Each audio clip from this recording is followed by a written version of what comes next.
Second में पैर हटाओ।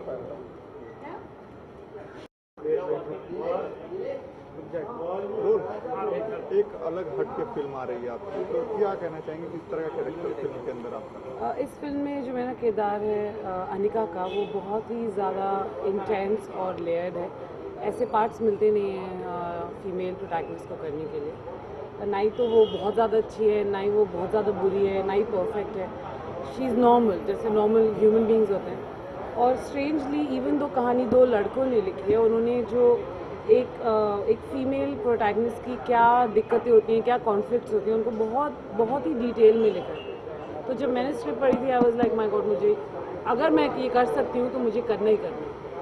तो बोला इंटेंस कैरेक्टर है, तो किस टाइप का इंटेंस कैरेक्टर? उसका क्या है ना कि अभी फिल्म के दौरान क्या है कि she is married to her husband, लेकिन उसी समय में her ex boyfriend comes back. तो as a woman she is in a very difficult position, because एक तरफ उनका घर है, फैमिली है, कमिटेड रिलेशनशिप है, और एक तरफ से now she is having to deal with someone जो उसके पास्ट में उसका बहुत ही क्लोज फ्रेंड और बॉयफ्रेंड था। So it's intense because she's going through very intense emotional sort of graph in the film. ऐसा अगर रियल लाइफ में अगर कुछ ऐसा होता अयो है तो क्या आपका टेक होगा अगर इस तरह की चीज़ें रियल लाइफ में? आई थिंक किसी को जज नहीं करना चाहिए। हर किसी की लाइफ अपनी, किसी को जज नहीं कर सकते। हर किसी की लाइफ अपनी है।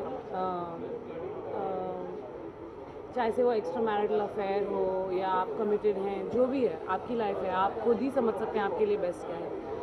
पर्सनली मेरे लिए कहना बहुत मुश्किल है कि आप सही क्या है गलत क्या है, बिकॉज रिलेशनशिप्स में आप ये नहीं डिसाइड कर सकते कि यही होना चाहिए कि ये नहीं होना चाहिए। कुछ भी हो सकता है, यू कैन डिसाइड। तो फिल्म में आने का क्या आगे भी कैरेक्टर्स अगर आपको मिले तो आप? एक्चुअली मेरी 3 रिलीजेज हैं इस साल मेरी, और सारे फीमेल प्रोटैगनिस्ट हैं, लीड्स हैं। अभी कॉफ़ी ब्लूम है, फिर तेरे बिन लादेन का जो सीक्वल है वो आने वाला है, फिर एक जुगनी करके फिल्म है। और उस सब में जो इनफैक्ट जुगनी में भी जो मेरा पार्ट है, जो फीमेल पार्ट है, वो बहुत ज़्यादा, मतलब she is the protagonist of the film. Picture उसके बारे में ही है। तो पिछले 1-1.5 साल में पता नहीं ऐसा क्या हुआ कि मुझे सिर्फ वही पार्ट्स मिले हैं जिनमें बहुत कुछ करने के लिए है। अगर सिर्फ फ्रेम में खड़े होके, मतलब मेकअप लगा के अगर सिर्फ गाने गाने, मुझे आई एम नॉट सेइंग कि वो ईजी है, आई एम श्योर वो बहुत मुश्किल है, लेकिन आई डोंट थिंक वो मेरे लिए है। मैं कुछ अलग करना चाहती आप रियलिस्टिक कैरेक्टर को ज़्यादा प्ले करना चाहती हैं? हूँ। रियलिस्टिक हो चाहे फैंटास्टिकल हो, कुछ भी हो, लेकिन कुछ करने को दो। ये नहीं कि आप वैनिटी वैन में 12 घंटे में 8 घंटे वैनिटी वैन में बैठे। क्या वैनिटी वैन में बैठना होता तो मैं घर ही बैठ जाती ना। तो अगर आप सेट पे हैं as an actress, then there should be something to do. You should be involved in the filmmaking of it. And I've been very lucky because I'm getting those parts and a lot of them. AIB की controversy हुई है, तो आप अर्जुन कपूर का आपने comment तो सुना ही होगा। क्या कहा उन्होंने? हाँ, वो मैं ऑन एयर नहीं बोल सकता, लेकिन आपने पूरा तो देखा ही होगा। हाँ, मैं तो गई थी वहाँ पे, मेरे तो हस्बैंड थे उसमें। तो क्या कहना चाहेंगे इस तरह की चीज़ें क्या? I think it's fantastic. दुनिया बदल रही है। अगर आप इंटरनेट पे जाएंगे और कंटेंट देखेंगे, चाहे से वो फिल्म्स हो या म्यूज़िक हो, द वर्ल्ड इज़ चेंजिंग। अगर आप बैठ के कॉर्नर में हर चीज़ पे गुस्सा हो जाएंगे और ऑफेंड हो जाएंगे, मेरे ख्याल से वो बहुत ही रिग्रेसिव है, और वो बहुत ही, मतलब अननेसेसरली इम्पोर्टेंस लेने के लिए आप गुस्सा हो रहे हैं। बिकॉज जिनको पड़ रही हैं गालियाँ, वो तो वहीं बैठे हैं ना, वो तो परेशान नहीं हो रहे।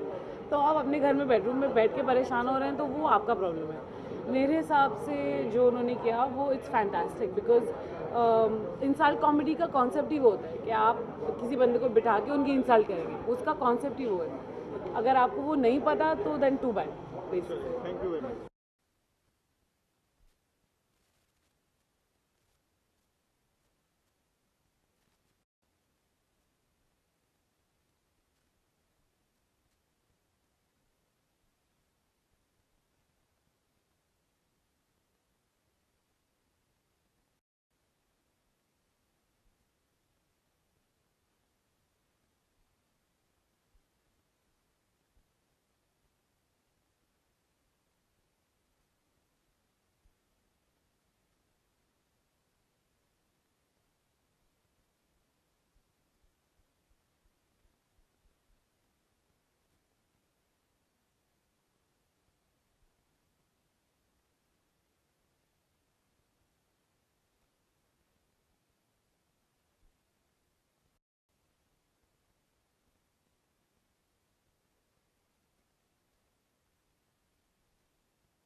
सर क्या कहना चाहेंगे, आप काफ़ी बजे हुए एक्टर हैं, तो अगर इस तरह का कैरेक्टर आपको मिलता है तो कैसे उसको निभाते हैं और क्या है रोल आपका? अगर आपको या आपके दर्शकों को मेरे करियर के बारे में थोड़ा भी पता हो तो जिस तरह का मेरा ग्राफ अब तक रहा है, ये मेरी खुशकिस्मती है कि कॉफ़ी ब्लूम जैसी फिल्म मेरे करियर के इस मुकाम पर मुझे मिला है।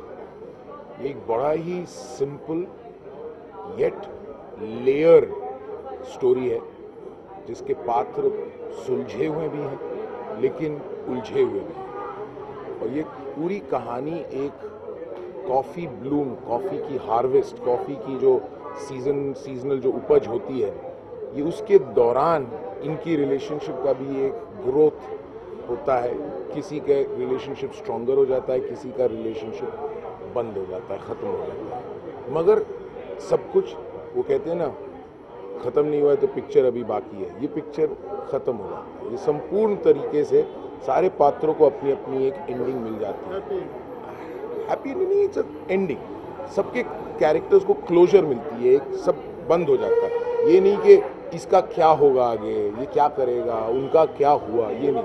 हर पात्र का अपने आप में उनको एक समाप्ति मिलती है, दूसरे कैरेक्टर के एवज में उस रिलेशनशिप को, संबंध को एक क्लोजर, एक समाप्ति मिलती है। तो जहाँ तक कैरेक्टर निभाने का मेरा जवाब ये होगा कि ये इसकी जो लिखत थी ये इतनी सरल थी, इतनी बारीकी से लिखी गई थी कि इनको मेरे पात्र के बारे में बखूबी ज्ञान था। तो मैं एक बार जब पढ़ लिया तो मुझे समझ में आ गया कि मुझे सिर्फ इसे फॉलो करना है और कुछ नहीं। तो सूरज बड़जात्या साहब भी रिलेशनशिप पे पिक्चरें अक्सर बनाते रहते हैं, तो वो हिंदी जोनर फिल्म होती है आम, तो ये किस तरह के रिलेशनशिप पे पिक्चर? ये भी एक देखिए, ये एक कॉम्प्लेक्स रिलेशनशिप है, क्योंकि इसमें एक पात्र जो सुगंधा राम कर रही है, उसके अतीत का उसकी एक ज़िंदगी है और उसके आज की एक ज़िंदगी है। ये कहानी उस कॉम्प्लेक्सिटी के भाव को निभाती है, दिखाती है कि जब उसका अतीत उसके आज में आ जाता है और उसकी यहाँ आज में भी अपना ही एक चल रहा है, रिलेशनशिप चल रहा है, उसके अपने अप्स एंड डाउन्स हैं, उसके सिचुएशन के अपने अप्स एंड डाउन्स हैं, लेकिन जब उनका अतीत इनकी ज़िंदगी में आ जाता है तो क्या होता है। तो सूरज बड़जात्या की कहानियों में रिलेशनशिप का एक स्ट्रिंग है। यहाँ पे हमने स्ट्रिंग को थोड़ा आगे पीछे करके मांझा को थोड़ा उलझाया है और कहानी के माध्यम से उस उलझ को खोला है। This film, I was immediately grabbed by the script, honestly. मैं एक नरेशन के लिए गया था और वहाँ पर मनु और द प्रोड्यूसर हरीश अमीन, उन्होंने दोनों ने बैठकर मुझे जब कहानी सुनाई, मेरे को 1 मिनट भी नहीं लगा। I was like I would love to do it, because बहुत ही अच्छा, कहानी बहुत अच्छी थी, कैरेक्टर भी was one of the most nuanced and layered complex characters that I have ever gotten to play, honestly. तो और लव स्टोरी भी थी। अब आज की डेट में